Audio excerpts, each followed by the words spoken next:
Alexis Lys nous a rejoint pour cette deuxième partie de l'heure du rencard. Bonjour Alexis. Bonjour. Donc vous êtes responsable de culture de Floridéo. Alors Floridéo, c'est une pépinière de plantes sauvages bretonnes située à Bru, c'est à une dizaine de kilomètres de Rennes, et vous avez lancé une campagne de financement participatif sur laquelle nous reviendrons dans quelques minutes. Tout d'abord, je voulais savoir comment était né en fait ce projet Floridéo. Le projet, il est né il y a 5 ans par Tao, qui est créatrice et gérante de la pépinière.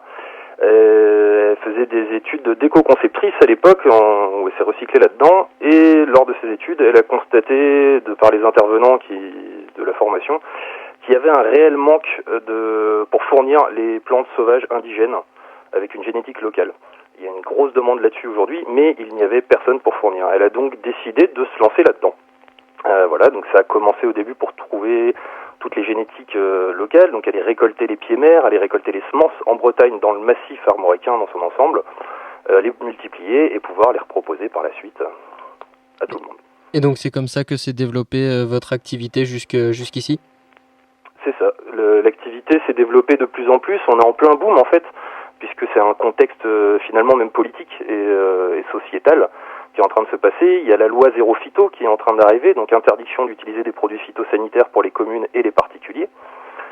Et pour cela, c'est une gestion différente qui est en train d'arriver dans les communes. Et à partir de là, ce qui est intéressant, c'est de mettre des plantes rustiques, si possible sauvages, qui recréent de la biodiversité. Et pour cela, le mieux qu'on connaisse, c'est les plantes sauvages indigènes. Et bien justement, on va y venir, si vous le voulez bien, à ces plantes, justement parce que les plantes ont plusieurs missions, notamment, vous l'avez dit, vous avez parlé de ces écosystèmes, de repeupler de nouveaux lieux, d'offrir du nectar aux insectes, et on le sait, c'est aujourd'hui une problématique de premier plan, cette problématique de la disparition des abeilles. Justement, c'est grâce à des pépinières comme Floridéo qu'on pourrait remédier à ce problème. Tout à fait, il y a l'OPI, l'Observatoire de protection des insectes, et il y a une dernière lettre, mais je ne sais plus ce qu'elle veut dire, qui vient de sortir un rapport il y a un mois de ça, et qui montre vraiment, en fait, pour les abeilles sauvages, parce qu'on a les abeilles domestiques, donc on connaît tous, que les apiculteurs élèvent, et on a toutes les abeilles sauvages qui sont nombreuses. Alors on dit abeilles sauvages, mais dedans il y a des guêpes, il y a énormément d'insectes, qui sont également en train de disparaître, et qui participent énormément également à la pollinisation. Et pour sauver toutes ces espèces-là, la meilleure façon, c'est clairement ça, c'est de remettre ces espèces indigènes, avec des jolies fleurs en plus, et qui vont fournir du nectar de façon intéressante pour tous ces insectes. Donc ça les aiderait vraiment. Donc avant de vouloir protéger les animaux, il faut prendre le problème à la base et recréer des écosystèmes qui va leur permettre de trouver de la nourriture, des abris pour se reproduire, et tout ce qu'il leur faut pour vivre correctement. Sur cette problématique de la recréation d'écosystèmes, est-ce que on peut imaginer réinsérer une faune et une flore du coup de Bretagne qui auraient partiellement en tout cas disparu ? Pour la faune, elle viendra d'elle-même. On retrouve très rapidement, une fois qu'on recrée un écosystème, on se rend compte qu'il se fait très très très rapidement coloniser par la faune. Pour la flore, c'est plus compliqué si on ne fait rien. Il y a des essais qui sont faits par les conseils généraux notamment, qui sont assez intéressants, mais c'est quand même beaucoup plus rapide et beaucoup plus efficace de replanter directement les écosystèmes. Et là, on a déjà des tests qui ont été faits et avec des résultats vraiment satisfaisants. Alors l'autre grande utilité des plantes que vous proposez à Floridéo, c'est la dépollution des sols et des eaux. Alors on comprend l'idée qu'il y a derrière, mais du coup comment ça fonctionne cette dépollution ? Alors comment ça fonctionne ? Par exemple pour les sols, lorsqu'on enlève une terre de remblai, avant de pouvoir la remettre en terre végétale, alors qu'elles sont polluées avec certains métaux, l'idée ce serait de les stocker à un endroit, de mettre certaines plantes qui vont les dépolluer en fait, parce que certaines plantes qu'on sélectionne exprès vont avoir la particularité d'absorber certains des métaux lourds par exemple, ou certains éléments chimiques ou naturels, de les stocker en eux, et à partir de là, en récoltant cette plante, et soit en l'incinérant pour récupérer les métaux lourds ou les éléments, soit avec différentes façons. Il y a plein de façons qui sont chimiques, plein de façons scientifiques en tout cas qui sont en train d'être étudiées là-dessus. Et donc voilà, comme ça pourrait dépolluer ces sols qu'on pourrait ensuite réutiliser en terre végétale. Pour les eaux, C'est à peu près le même système, sauf que cette fois, on fonctionne sur là, en l'occurrence, nous on est en train de développer des plateformes flottantes, des radeaux, végétalisés, où les racines de l'eau les racines des plantes, vont être directement dans l'eau et vont se nourrir, en fait, vont absorber les éléments qui sont dans l'eau et absorber les éléments polluants en même temps. Alors du coup, ça fait complètement lien avec l'un des objectifs de la structure Florideo en elle-même, qui s'est investi pour la recherche. On en a parlé un petit peu hors émission, puisque vous avez un partenariat du coup pour la recherche. Voilà, on travaille notamment avec un bureau d'études qui s'appelle Zvitech, qui est basé à Vannes, et qui lui, notamment Frédéric Tribois, avec qui on travaille, est en lien lui-même avec avec des universités, notamment celle de Lorient, je crois de Vannes, à Nantes. On a des partenariats aussi, des contacts avec les scientifiques de l'école des mines de Nantes, avec l'université de Rennes aussi. Enfin voilà, c'est tout un pôle scientifique qui font ces recherches-là. Quelle plante est efficace pour dépolluer telle chose? Et à partir de là, nous, on fournit les plantes, on plante les plantes sur place et tout, on développe les plateformes en implantant les plantes en place, et on voit derrière, on entretient tout ça, et puis on travaille avec eux pour voir les effets, améliorer. C'est encore des tests, c'est passionnant en fait, parce qu'on recherche, on essaye, on adapte, et voilà, donc c'est l'avenir. On est en retard en Europe là-dessus par rapport en Amérique du Nord. Il y a énormément de choses à faire, il y a des projets internationaux qui ont très très bien fonctionné. Maintenant, il n'y a plus qu'à. Donc dans l'avenir, en fait, si je comprends bien, on peut tout à fait imaginer voir des radeaux flottants et des parterres de fleurs qui seraient là uniquement pour dépolluer et pour assainir nos eaux, et donc avoir des eaux tout à fait propres. Tout à fait, c'est exactement ce qui est en train de se passer avec les petites phytoépurations pour traiter les eaux des maisons. Une phytoépuration, c'est ni plus ni moins une dépollution par les plantes. Donc voilà, quelque chose qui est tout à fait possible et qui est réalisable. Alors, vous avez un autre objectif avec Florideo. Enfin, vous en avez bien d'autres, mais c'est celui dont je veux vous parler maintenant. C'est vous revendiquez comme étant une pépinière citoyenne dédiée à la formation et à la sensibilisation du public. Alors, à quoi est-ce que vous sensibilisez ? En fait, depuis qu'on fait ça, on est un peu incompris. Les gens comprennent pas qu'on vende ces plantes-là, qu'on multiplie des plantes qu'on voit partout, pour certaines partout, d'autres nulle part, et tout. Donc en fait, ce qu'on veut, c'est expliquer ce qu'on fait ça. Et en fait, si on explique ce qu'on fait ça, on explique le fonctionnement de la nature indigène qu'on a en Bretagne. Et c'est une nature avec des écosystèmes qui sont parfois très complexes, parfois beaucoup plus simples, mais toujours très intéressants.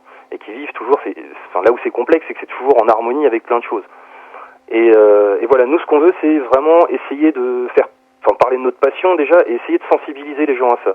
Donc quand les particuliers arrivent, par exemple, parce qu'on vend aussi des aromatiques, notamment plantes aromatiques, médicinales, les gens arrivent pour acheter ça, on essaie aussi de leur parler de ces belles indigènes qu'on a, quels sont leurs rôles, comment est-ce qu'on peut les remettre dans notre écosystème, recréer tout ça. À côté de ça, il y a aussi beaucoup de classes qui viennent nous voir, parce qu'on est une pépinière complètement atypique, on est les seuls quasiment en France à produire des plantes sauvages, on fait quasiment pas d'horticoles. Et donc voilà, ça intrigue beaucoup, et c'est pour nous essentiel d'expliquer ce qu'on fait, de sensibiliser les particuliers et les professionnels de demain aussi, et les professionnels d'aujourd'hui tant qu'à faire, mais surtout les professionnels de demain, de les sensibiliser à ces plantes-là. Alors quels sont les exemples de fleurs indigènes comme ça que l'on ne trouverait plus justement, ou très peu en Bretagne ? Le meilleur exemple, alors on la trouve pas très peu, mais j'en ai parlé avec des jeunes d'une classe qui devait avoir entre 16 et 20 ans. Même eux se souviennent que quand ils étaient plus jeunes, ils voyaient beaucoup plus de coquelicots le long des chemins.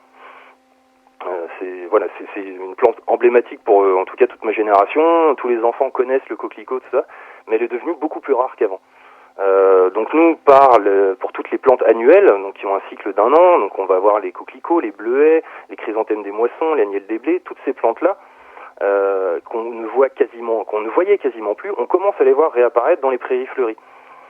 Ils sont semés un peu partout par les communes. Et nous, aujourd'hui, on propose ces prairies fleuries-là, complètement adaptables en fonction du site, en fonction du sol, en fonction des besoins, avec en plus de ça une génétique locale. C'est-à-dire que le bleuet que nous, on propose vient vraiment du massif armoricain de Bretagne. Contrairement à d'autres prairies fleuries où en fait ça va venir d'ailleurs. Alors ça fait des très belles fleurs, mais finalement ces plantes ne sont pas aussi bien adaptées au climat breton, au climat du massif armoricain dans son ensemble, que celles qu'on trouve ici. Donc ça c'est pour les annuels, il y en a beaucoup. Et puis après s'il y a une plante moi que j'aime beaucoup dans les vivaces, donc qui sont là en permanence, que je trouve magnifique, c'est par exemple la scabieuse pourpre. Une belle oubliée complètement, elle est indigène, elle est sauvage, et pourtant elle est inconnue de tout le monde. Elle fait une grosse fleur pourpre qui est juste magnifique, qui est en fleur actuellement.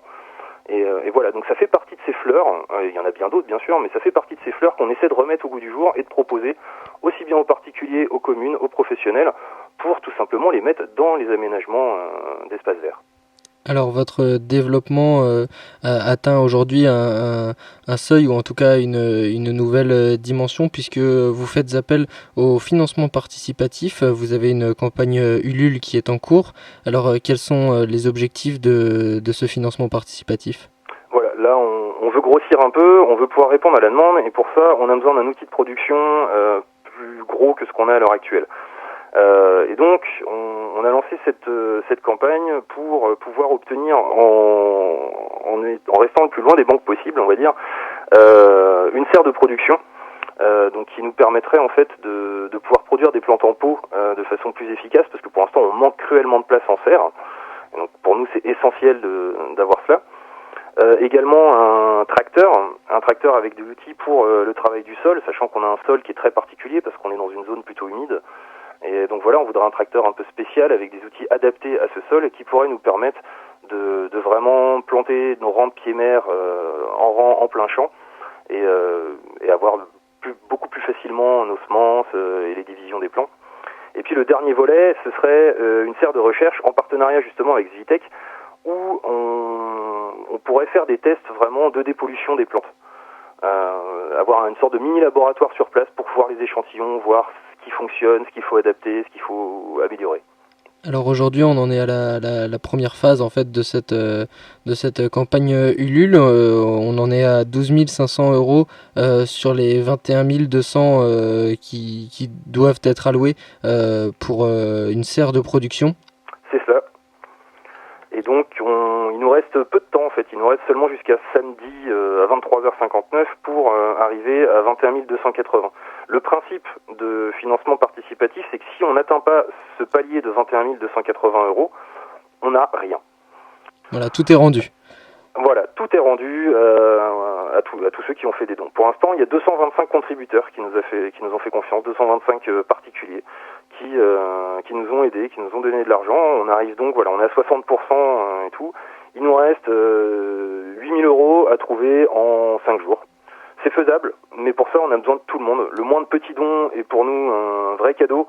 Le fait d'en parler autour de vous, de diffuser dans les réseaux, d'en parler à la famille, aux collègues de travail, tout ça, voilà, il faut que tout le monde en entende parler. Si chacun donne ne serait-ce que 5 euros, pour nous, ça nous aide énormément. Et en plus de ça, on a des contreparties, c'est-à-dire qu'en fonction du don que vous nous faites, on vous renvoie des petits sachets de graines, des photos numériques de plantes ou des fiches numériques sur les plantes qui nous plaisent le plus. Tout plein de choses riches en saveurs également, parce qu'on a aussi de l'ail des ours qu'on peut envoyer. Enfin voilà, il y a plein de petites contreparties proposées, tout est disponible sur le site Ulule. Et voilà, et puis vraiment c'est ça, parlez-en, et puis si vous pouvez nous donner un peu, même un peu, pour nous c'est vraiment énorme. Donc voilà, si vous voulez participer à la restauration d'une flore locale du massif armoricain, et si vous voulez participer vous aussi à votre échelle à la dépollution de nos eaux et de nos terres, vous savez voilà à quelle adresse vous rendre, puisque la campagne Ulule donc de Floridéo tient jusqu'à samedi, et donc voilà, cette serre de production, ça vous serait quand même d'une grande utilité. Oh oui, oh oui, oh oui. Merci Alexis d'être venu dans cette heure du rencard. Alexis Lys, je rappelle que vous êtes responsable de culture donc de Floridéo. Merci à vous. Merci, au revoir.